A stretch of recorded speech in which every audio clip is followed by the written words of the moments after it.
السلام علیکم ورحمۃ اللہ وبرکاتہ۔ بسم اللہ الرحمن الرحیم۔ شروع اللہ کے بابرکت نام سے جو بڑا مہربان اور نہایت رحم کرنے والا ہے۔ آج پارہ نمبر 7 ہے اور سورہ المائدہ کی آیت نمبر 100۔ یا ایھا الذین آمنوا لا تسألوا عن اشیاء ان تبد لکم تسؤکم وان تسألوا عنہا حین ینزل القرآن تبد لکم عفا اللہ عنہا واللہ غفور حلیم۔ ترجمہ: اے ایمان والو، ایسی باتیں نہ پوچھا کرو جس سے کہ ظاہر ہونے پر تمہاری دل آزاری ہو اور تمہیں بری لگے، اور اگر انہیں اس وقت پوچھو گے جب قرآن اتر رہا ہے تو تم پر ظاہر کر دی جائیں گی۔ اللہ انہیں معاف کر چکا ہے اور اللہ بخشنے والا اور حلم والا ہے۔ شان نزول: بعض لوگ سید عالم صلی اللہ علیہ وآلہ وسلم سے بہت ہی بے فائدہ سوال کیا کرتے تھے۔ یہ ہاتھ در مبارک پر گراں ہوتا تھا۔ ایک روز فرمایا، جو دریافت کرنا ہو دریافت کرو، میں ہر بات کا جواب دوں گا۔ ایک شخص نے دریافت کیا کہ میرا انجام کیا ہے؟ فرمایا، جہنم۔ دوسرے نے دریافت کیا کہ میرا باپ کون ہے؟ آپ نے اس کے اصلی باپ کا نام بتا دیا جس کے نطفہ سے وہ تھا، باوجود اس کے کہ اس کی ماں کا شوہر کوئی اور تھا جس کا یہ شخص بیٹا کہلاتا تھا۔ اس پر یہ آیت نازل ہوئی اور فرمایا گیا کہ ایسی باتیں نہ پوچھو جو ظاہر کی جائیں تو تمہیں ناگوار گزریں۔ تفسیر احمدی کے مطابق بخاری اور مسلم شریف کی حدیث میں ہے کہ ایک روز سید عالم صلی اللہ علیہ وسلم نے خطبہ فرماتے ہوئے فرمایا کہ جو دریافت کرنا ہے وہ دریافت کر لو۔ عبداللہ بن حذافہ سمین نے کھڑے ہو کر دریافت کیا کہ میرا باپ کون ہے؟ فرمایا، حذافہ۔ پھر فرمایا، اور پوچھو۔ حضرت عمر رضی اللہ تعالیٰ عنہ نے اٹھ کھڑے ہو کر اقرار ایمان اور رسالت کے ساتھ معذرت پیش کی۔ ابن شہاب کی روایت میں ہے کہ عبداللہ بن حذافہ کی والدہ نے ان سے شکایت کی اور بیٹے کو کہا کہ تو بہت نالائق ہے، تجھے کیا معلوم کہ زمانہ جاہلیت کی عورتوں کا کیا حال ہوتا تھا؟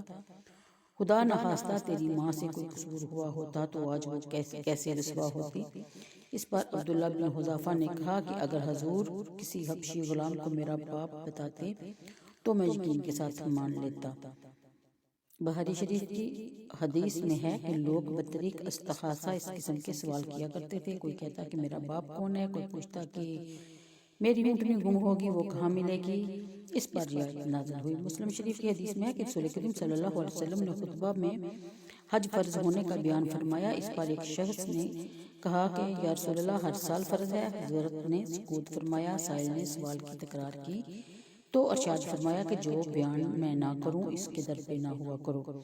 اگر میں ہاں کہہ دیتا تو ہر سال حج کرنا فرض ہو جاتا اور تم نہ کر سکتے۔ اس آیت سے مسئلہ معلوم ہوتا ہے کہ احکام حضور کو محفوظ ہیں، جو حضور فرما دیں وہ فرض ہو جائے، نہ فرمائیں تو نہ ہو۔ مسئلہ اس آیت سے یہ بھی ثابت ہوتا ہے کہ جس امر کی شرع میں ممانعت نہ ہو وہ مباح ہے، اور حضرت سلیمان رضی اللہ تعالیٰ عنہ کی حدیث میں ہے کہ حلال وہ ہے جو اللہ نے اپنی کتاب میں حلال فرمایا، اور حرام وہ ہے جس کو اس نے اپنی کتاب میں حرام فرمایا، اور جس سے سکوت کیا وہ معاف ہے۔ اپنے انبیاء سے اور بے ضرورت سوال کیے حضرت انبیاء کرام نے احکام بیان فرما دیے تو بجا نہ لا سکے۔ زمانہ جہالیت میں کفار کا یہ دستور تھا کہ جو اونٹنی 5 مرتبہ بچے جنتی، آخر مرتبہ اس کے نر ہوتا وہ اس کا کان چیر دیتے، پھر نہ اس پر سواری کرتے، نہ اس کو ذبح کرتے، نہ پانی اور چارے سے ہانکتے اور اس کو بحیرہ کہتے۔ جب سفر پیش ہوتا یا کوئی بیمار ہوتا تو یہ نظر کرتے کہ اگر میں سفر سے بخیریت واپس آؤں تو یہ تندرست ہو جائے تو میری اونٹنی صاحبہ ہے، اور اس سے بھی وہ نفع اٹھانا بحیرہ کی طرح حرام جانتے اور اس کو آزاد چھوڑ دیتے۔ اور اسی طرح بکری جب 7 مرتبہ بچے جن چکتی تو اگر 7واں بچہ نر ہوتا تو اس کو مرد کہتے، اور اگر مادہ ہوتا تو بکریوں میں چھوڑ دیتے۔ اور جب نر اونٹ سے 10 گیاب حاصل ہو جاتے تو اس کو چھوڑ دیتے، نہ اس پر سواری کرتے، نہ ہی اس سے کوئی کام لیتے، نہ اس کو چارے پانی سے روکتے۔ اس کو حامی کہتے۔ تو آج کے لیے اتنا ہی، انشاءاللہ پھر اگلی آیت کے ساتھ حاضر ہوں گی۔ تب تک دعاؤں میں یاد رکھیے گا اور مجھے دیجیے اجازت، اور اپنا رکھیے گا خیال، اور اگر ویڈیو پسند آ جائے تو لائک اور شیئر کر دیا کریں۔ اللہ حافظ۔